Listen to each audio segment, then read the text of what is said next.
देखो एक टॉपिक आता है ग्रेविटेशन, ग्रेविटी की वैल्यू होती है हमारे पास 9.8 न्यूटन होती है, 9.8। पर ये आती कैसे, इसके बारे में हमें समझना पड़ेगा कि देखो the various object on the earth, on this earth attract one another constantly, they do not cause any motion because the gravitational force of attraction between them is very small।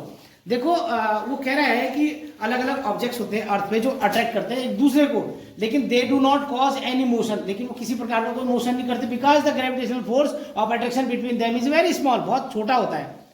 अब यहाँ पर हमारे पास गिवन है, आपको पता होगा previously 9th class में पढ़ा होगा आप लोगों ने, मास ऑफ अर्थ होता है 6 × 10⁻24 kg और रेडियस ऑफ अर्थ होता है 6.4 × 10⁻3 किलोमीटर, ठीक है ना।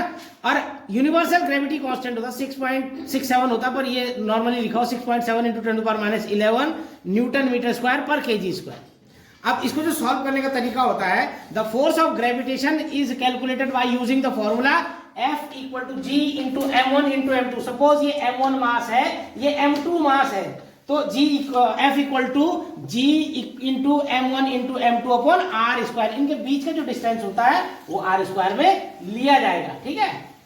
अब जो यूनिवर्सल ग्रेविटी कांस्टेंट है 6.7 × 10⁻11 न्यूटन मीटर स्क्वायर पर kg स्क्वायर है, और mass of earth m1, suppose that हमारे पास m1 क्या है, मास, अब अर्थ का मास है वो 6 × 10⁻24 kg में, ठीक है। अब उसके बाद mass of ball, suppose that हम एक बॉल से उसका कंपैरिजन कर रहे हैं, तो m2 = 1 kg, सबसे छोटा मास हमने लिया है 1 kg। अब distance between centre r, radius of the earth and ball, ball के बीच का और इसके बीच का जो रेडियस होता है उसकी जो वैल्यू है वो हम किस प्रकार से लेंगे, 6.4 × 10⁻3 किलोमीटर, किलोमीटर को मीटर में कन्वर्ट करेंगे और तो 6.4 × 10⁻6 मीटर हो जाएगा। Put the value in above formula, इस फॉर्मूले में हम वैल्यू पुट कर देंगे। देखिए हमने क्या निकालना है, फोर्स, जी की वैल्यू हमारे पास ये है, यूनिवर्सल ग्रेविटी कांस्टेंट की वैल्यू, ठीक है। उसके बाद हम देखेंगे मास ऑफ अर्थ कितना है, 6 × 10⁻24, और मास ऑफ बॉल क्या है 1 kg, अपॉन जो उनके बीच का रेडियस है 6.4 × 10⁻6, इसका स्क्वायर हो जाएगा।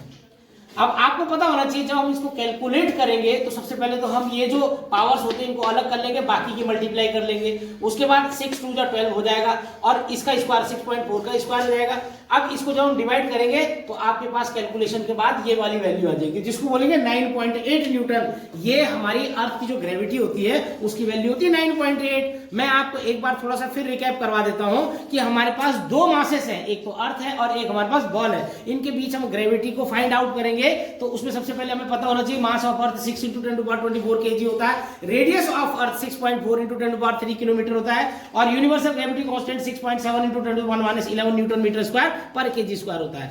अब अगर हम सॉल्यूशन करेंगे तो उसमें हमें फॉर्मूला लगाना पड़ता है F = G × m1 × m2 upon r²। इन दोनों के बीच का डिफरेंस होता है, डिस्टेंस होता है। G मतलब जो यूनिवर्सल ग्रेविटी कांस्टेंट होती है उसकी वैल्यू होती है 6.7 × 10⁻11 न्यूटन मीटर स्क्वायर पर kg स्क्वायर।